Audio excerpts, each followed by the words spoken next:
Hi friends, welcome back to FinveStocks. This video is about interim budget, Union Budget 2024-25. In this video, we will see the difference between full-term budget and interim budget. There is one more term called vote on account budget. So we will see the difference between vote on budget, interim budget as well as full-fledged budget. We will see this budget in detail and see what are the main highlights of this budget. By this budget, which all sector or how India is going to benefit on our overall economy. We'll also discuss about stock specific, which will benefit in long term, so that we can put the stock in our watch list and we can monitor and can take timely decision for investment. This time the budget was presented by Finance Minister Nirmala Sitharam on 1st of February 2024. As the election is nearby, this time it is vote on account budget. There is a small difference between vote on account budget and interim budget. So people usually refer as interim budget. Vote on account budget is only about showing the expenditure for next 2 months till the election is there, and the direct tax will be unaltered and there will not be any discussion related to budget.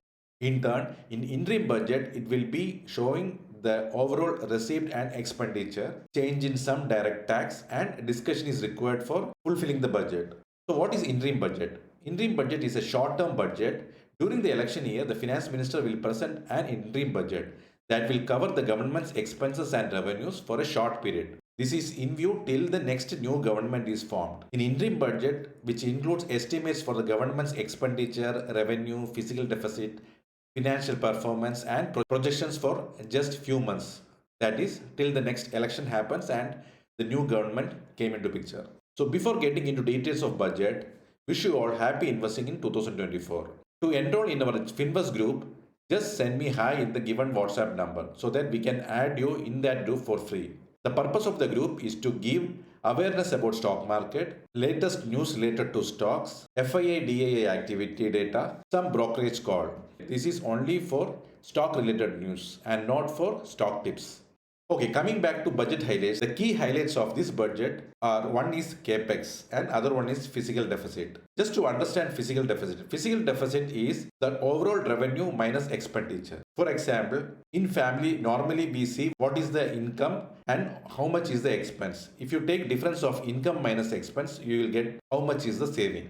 If the expense is more compared to income, that will be negative saving. Negative saving is termed as fiscal deficit in financial terms. So normally government will have more expenditure compared to revenue. That's how the fiscal deficit will arise. So if you see government's revenue source in financial year 24, the majority of the revenue comes from income tax, that is around 34%. Next comes GST collection, that accounts around 17%. After that, it is corporate tax as well as borrowings. So these are the main source of revenue. Now let's see what are the main source of spending. One of the main source of spending is interest to the borrowings, that is interest payments, that accounts to almost 20%.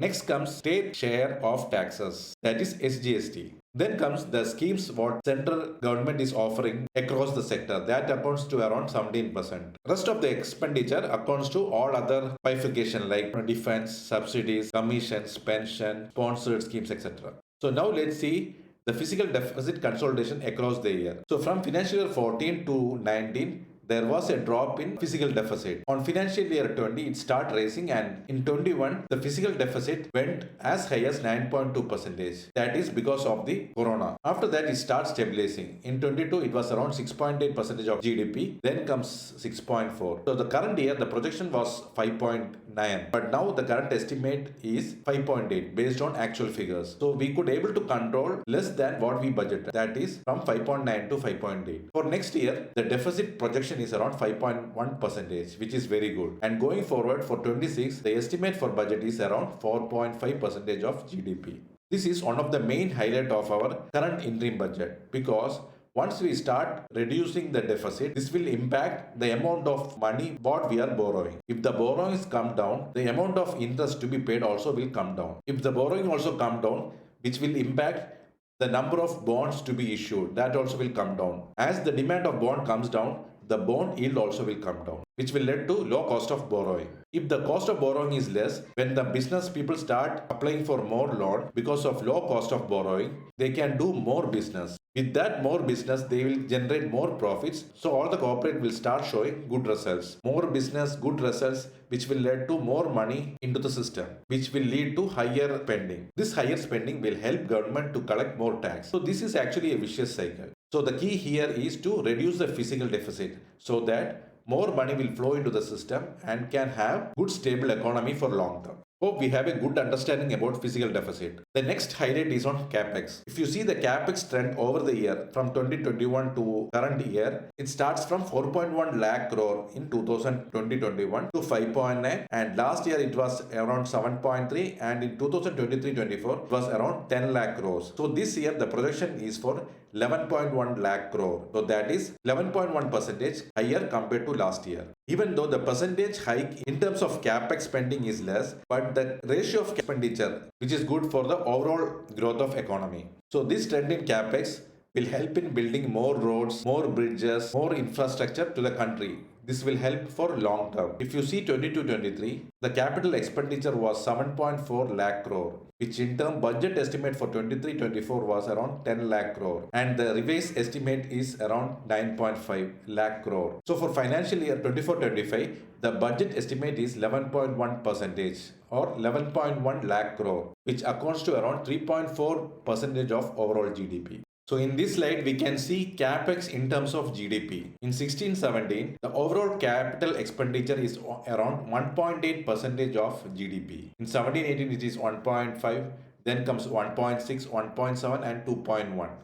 So it was on a bound range till 2021. After that, it start increasing from 2.5 to 2.7 to 3.2 to currently at 3.4% of GDP. So you can see the different range of trend in capital expenditure in terms of GDP. So initially from 16-17 up to 19-20, it was on a flat curve.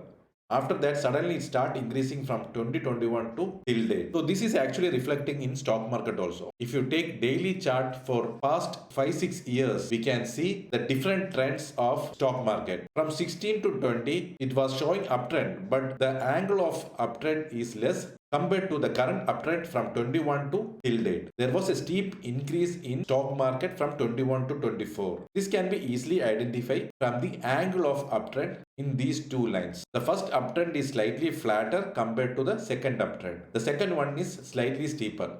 So from this we can get to know that we are currently in the bull run phase. So don't miss out the bull phase run, which will last for years or for decades, that we don't know. So we have to cautiously inside market to enjoy the bull run. One of the area where the budget disappointed the most is income tax. There was nothing mentioned about income tax reduction in this interim budget. As this is auto account budget, the government may be thought of giving the tax reduction in full budget. So I am expecting some amount of tax relief in the full budget that will come in July. I don't want to extend this video for long. So in our next video, we can see the fund allocation on different sector and which all sector we should focus so that we can get some good investment idea. So stay tuned for the next video, which I will post in couple of days. In upcoming videos related to technical study, we will see volume related video, which will show how the volume will impact whether the stock is bullish or bearish. Also, we will see moving averages. Based on that, how we can take decision how to buy and how to sell, mainly based on moving averages. Apart from this technical study, also I will post a video which is related to budget stocks, which all are the key stocks to watch